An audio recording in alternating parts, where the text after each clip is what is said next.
Bonjour à tous et bienvenue sur l'Informagique. Aujourd'hui, on se retrouve sur une vidéo explicative de Windows 11.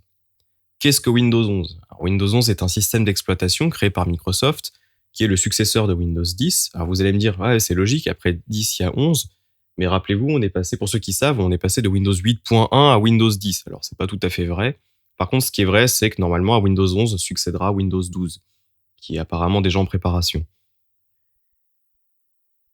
Windows 11 est de plus en plus utilisé partout, dans les milieux professionnels, les milieux scolaires, même chez vous, quand vous achetez un ordinateur chez un commerçant, ou quand vous téléchargez Windows en général, on vous propose Windows 11 et non plus vraiment Windows 10. Alors la raison, c'est que Windows 10 continue d'être mis à jour, mais va manquer de fonctionnalités d'ici quelques temps, et d'ici quelques années, je crois 2025, euh, il n'y aura plus du tout de mise à jour pour ce système d'exploitation. Donc Windows 11, lui, continuera d'en recevoir et potentiellement deviendra par la suite Windows 12. Un peu compliqué, mais c'est à peu près comme ça que ça se passe chez Microsoft en général. Donc qu'est-ce que Windows ? Alors Windows, c'est un environnement dans lequel vous allez faire tout. C'est-à-dire que vous allez pouvoir travailler, vous allez pouvoir regarder des contenus multimédia, surfer sur le web, jouer pour ceux qui veulent jouer un petit peu, écrire, enfin, il y a absolument tout qui est possible. La seule limite, c'est les programmes que vous allez utiliser et la puissance de votre machine. Alors, comme nos vidéos à nous sont orientées pour la pédagogie, donc les enseignants et les professeurs de manière générale, on va surtout se pencher sur des fonctionnalités qui pourraient être intéressantes pour ces gens-là. Mais dans un premier temps, il faut quand même expliquer ce que c'est que Windows pour les gens qui ne connaissent pas forcément, les gens néophytes ou ceux qui viennent de macOS.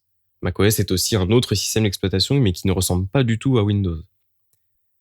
Donc là, sur cette page-là, on se retrouve sur l'écran d'accueil, on va dire, en quelque sorte. Donc là-dessus, vous allez retrouver votre fond d'écran, les diverses icônes, les divers raccourcis vers vos applications.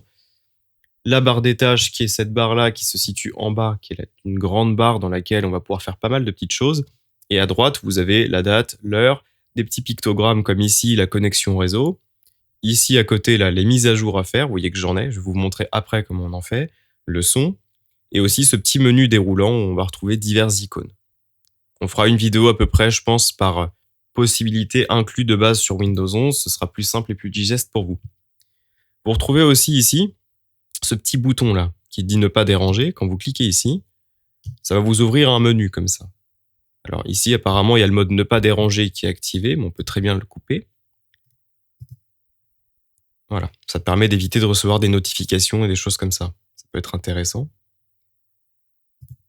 Si on clique ici sur ce volet-là, sur l'icône du réseau et l'icône du son, on va retrouver d'autres aussi options. Alors, je reviendrai dessus juste après. Je vais juste continuer d'abord la présentation visuelle de Windows. Comme d'habitude, Windows fonctionne avec des systèmes de fenêtres et de volets. Donc, vous avez le menu démarrer, qui est ce bouton-là, ici, là, qui a un tout petit peu changé par rapport à avant.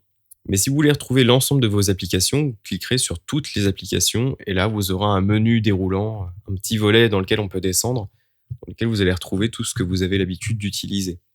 Bon, ici, on est sur une machine neuve, c'est-à-dire qu'il n'y a aucun programme d'installer. C'est comme si je venais de recevoir un nouvel ordi et que je devais installer des choses. Alors, il y en a qui me diront, oui, mais mon menu démarrer avant, il était à gauche. Pourquoi est-ce que maintenant il est au centre ? Est-ce qu'on peut le remettre à gauche ? Oui, tout à fait. On peut faire clic droit ici dans une zone blanche, paramètres de la barre de tâches, comportement de la barre des tâches, ici, en bas, gauche. Voilà, et on retrouvera la barre à gauche, comme ceci. Là. Je vais le remettre au centre parce qu'il y aura aussi des gens qui vont la conserver au centre.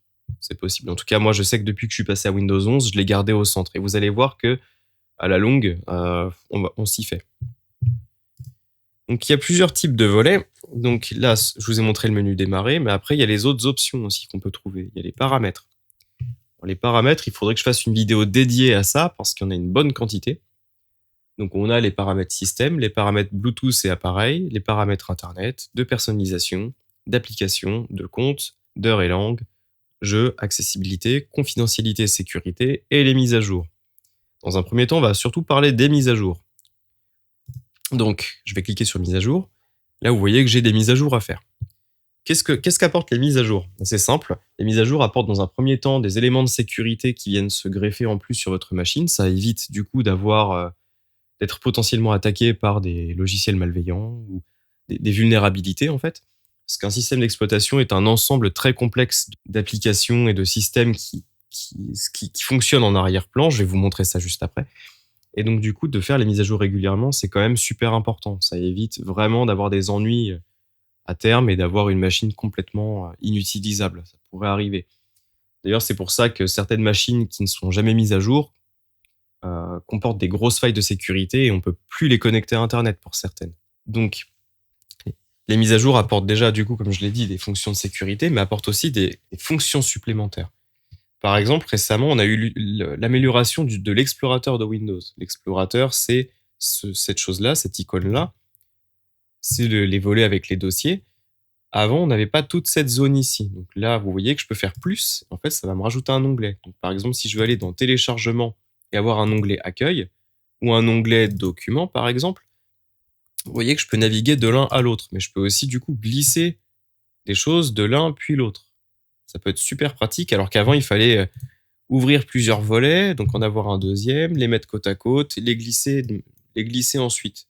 On pouvait très vite se perdre. Je pense que pour beaucoup, vous avez connu ça. Maintenant, il n'y a plus besoin. On peut directement ouvrir dans l'explorateur plusieurs onglets. C'est pour ça que faire les mises à jour, c'est quand même super important. Ça apporte quand même une qualité d'utilisation non négligeable. Donc, qu'est-ce qu'on trouve aussi d'autre sur Windows comme ça, de prime abord? Donc, on trouve le Windows Store. Windows Store, ça peut être assez intéressant pour installer des applications. Bon, là, ça va être un premier lancement. Alors, je ne sais pas ce qu'il va me proposer, mais par exemple, vous avez des réseaux sociaux. Donc là, WhatsApp. Là, vous avez Netflix pour regarder des vidéos. Mais il n'y a pas que ça. Il y a plein d'autres choses. Il y a Acrobat pour les PDF. Il y a des logiciels pour écouter de la musique. Bon, il y a aussi des jeux, bien sûr. Il y a des films aussi. Il y a vraiment de tout. Nous, ce qui va nous intéresser plus, c'est la partie application. On va dedans y trouver des choses qui pourraient être intéressantes, comme par exemple Zoom pour faire des classes à distance, en distanciel. Teams fait la même chose. Voilà, il y a plein de choses à voir, plein de choses à installer. Après, c'est à vous de voir ce que vous voulez. Les autres icônes qu'on a ici dans la barre des tâches, on a Microsoft Edge, donc le navigateur Internet. Alors détrompez-vous, Edge est un bon navigateur Internet. C'est vrai que la plupart des gens étaient restés sur le fait qu'avant, on utilisait Windows Internet Explorer, qui était considéré comme étant une passoire, peu performant et rempli de failles de sécurité. Edge, pour le coup, il est basé sur Chromium, très exactement. Donc c'est un navigateur fiable, rapide, un peu gourmand en termes de ressources. C'est pour ça que sur des machines un peu moins puissantes, on va privilégier Firefox, par exemple, qui sera un peu plus léger à l'usage. Mais en tout cas, Edge est pleinement utilisable et a pas mal de petits avantages, d'autant plus sur Windows 11. À côté, on va retrouver un onglet conversation. Bon, personnellement, je m'en sers pas du tout. Et là, on va retrouver un système de bureau virtuel. Alors ça, les utilisateurs de macOS connaissent, ceux de Windows, pas du tout. Ça vous permet d'avoir plusieurs environnements de travail. Donc là, par exemple, vous voyez, je suis sur Bureau 1, sur laquelle j'ai ma page de mise à jour ouverte. Si je veux un nouveau bureau, je vais cliquer sur plus. Et je vais me retrouver sur une toute nouvelle page. Voilà. Et si, par exemple, ici, je veux ouvrir un explorateur de fichiers, par exemple, je vais l'ouvrir ici. Mais si je veux quand même retourner sur mes paramètres, je vais retourner sur Bureau 1. Voilà. Ça sert à ça. Ça peut être super pratique pour déjà avoir des fenêtres d'ouvertes avec des choses dessus. Enfin, ça évite d'accumuler trop de fenêtres ouvertes sur une seule page. Donc voilà, dans un premier temps, Windows 11, c'est à peu près tout ça. Par la suite, je ferai des vidéos un peu plus explicatives sur les paramètres, surtout parce qu'il y en a vraiment une grosse quantité. Si on s'amuse à aller dans tous les paramètres, il y en a pour pas mal de temps. La personnalisation, les modes sombres, ce genre de choses-là. Je vais aussi en profiter pour activer ma copie de Windows, comme ça je pourrais vous montrer en détail les petites choses qu'on peut faire. L'accessibilité, ce genre de choses-là. Donc voilà, j'espère que la vidéo vous aura plu. C'était une vidéo de 10 minutes environ. Certes, qui survole la plupart des choses de Windows, mais il fallait rester clair et il fallait rester concis. Merci beaucoup d'avoir regardé la vidéo. Je vous encourage à cliquer sur s'abonner, sur mettre un like, de potentiellement laisser un commentaire si vous voulez que je parle d'une vidéo, d'un sujet ou d'un autre.